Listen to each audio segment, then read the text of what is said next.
In 1972, at the age of 29, I was a single mom to my 9-year-old son when I was diagnosed with ovarian cancer.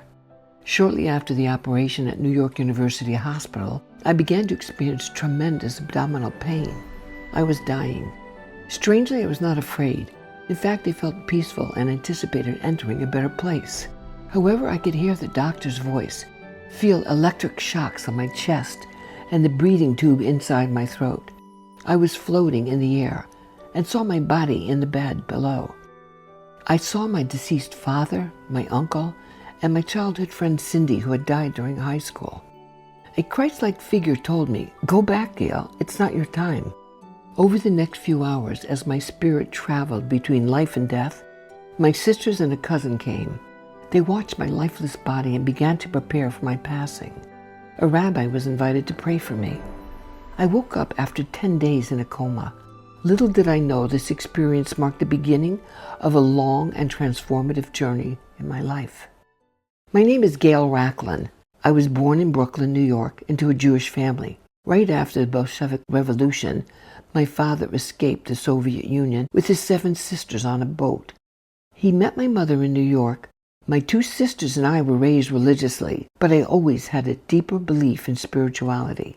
In high school, my favorite subjects included history, literature, and fine arts. I loved to help others. I organized students to assist disabled children at a local orphanage, and I volunteered as a candy striper or a nurse's assistant in a hospital. When I was 15, I was 5'8", with very poor posture, so my dad sent me to a modeling school to improve my confidence and my stature. I started working as a model part-time. At 18, while attending Russell Sage College, I competed in the Miss America pageant and was runner-up for Miss New York State. At that time, Ford Modeling Agency offered me a contract, but I declined. I had fallen in love and gotten married. Soon, we had a son. However, my marriage did not last very long. After college, I worked for several major corporations, climbing the ladder at American Airlines, American Express, Avis Rent-A-Car, and Hilton Hotels, just to name a few. I specialize in sales and marketing, public affairs, and human resources. By society's standards, I had a very successful career at a young age, with a decent income and good reputation.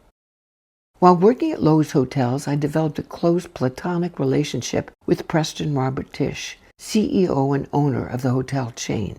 After my near-death experience, he cared for me like family, even arranging for my son to attend a Jewish boarding school.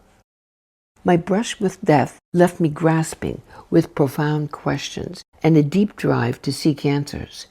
My desire for truth motivated me to learn and explore. I have studied over 80 disciplines for professional and personal growth. I traveled extensively and met many fascinating people.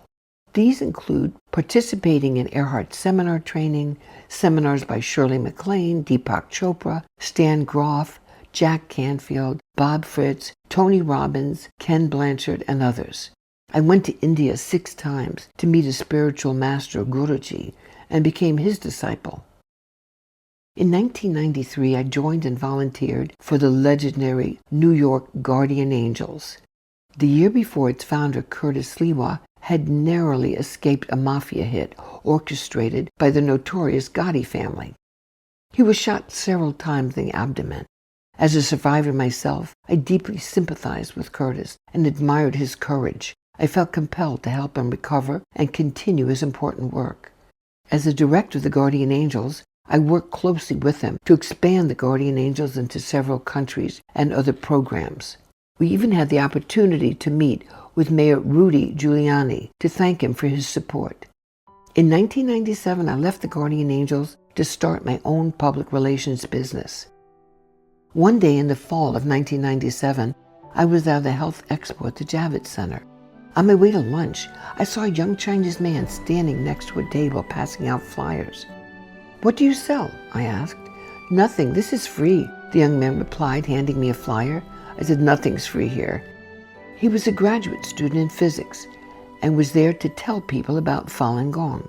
He taught me some simple exercises and told me to buy a book called Falun. I felt a surge of energy through my body as I practiced with him. An inner voice told me, "This is your path." I soon connected with several practitioners and began to read the book and do the exercises regularly. At the advice of a fellow practitioner, I read Falun from cover to cover in 2 weeks. The book didn't feel very religious, but some concepts were new to me, and I developed new questions as I read. I decided to read the book a second time. As I read more and more, many of my early questions were answered. All the disciplines I had learned in the past began to come together. Things began to make sense. This felt like the ultimate spiritual awakening. At the same time, as I started the practice, I found a lump the size of a ping pong ball in my left breast. At Columbia Presbyterian Hospital, my doctor learned about my breast with death 25 years ago and became very concerned that this could be cancer. He made a list of tests and several treatment options. I was concerned, but was not in panic. After all, I had survived cancer before. While following the doctor's advice for diagnosis, I doubled down on my effort in Falun Gong exercises and reading, spending several hours a day on the new discipline. Soon, I could feel the lump shrinking. 3 months later, before even finishing all my tests, the tumor was gone. My doctor was shocked and surprised and called it a miracle. I started practicing and going to Riverside Park at 105th Street to do the Falun Gong exercises with 7 other practitioners. I also traveled to China in 1998 to meet with practitioners in Chongqing, Master Li's hometown. The practitioners there convinced me to pay special attention to reading Master Li's books regularly. I developed the habit of reading Falun daily. In 1999, the Chinese Communist Party launched a brutal persecution of Falun Gong. I decided to tell people the facts about the persecution. I was asked to be a spokesperson for Falun Gong. I met with politicians in Washington, business leaders, traveled to the UN, Zurich, Switzerland, and many others who cared about the issue. At 81, I am in better shape than in my youth, with enough savings to retire comfortably, but no desire to slow down.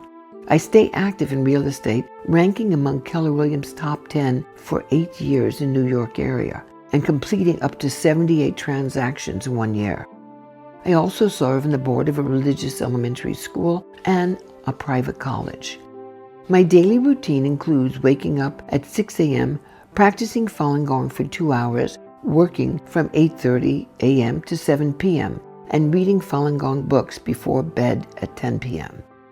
The practice gives me the strength and clarity to manage a demanding schedule, and I am deeply grateful for it.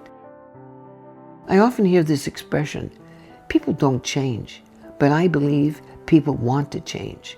They just don't know how.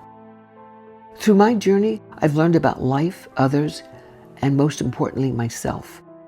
I've learned to truly live in the moment. I hope my journey with Falun Gong can offer people some insight and inspiration into finding their path toward personal growth and transformation.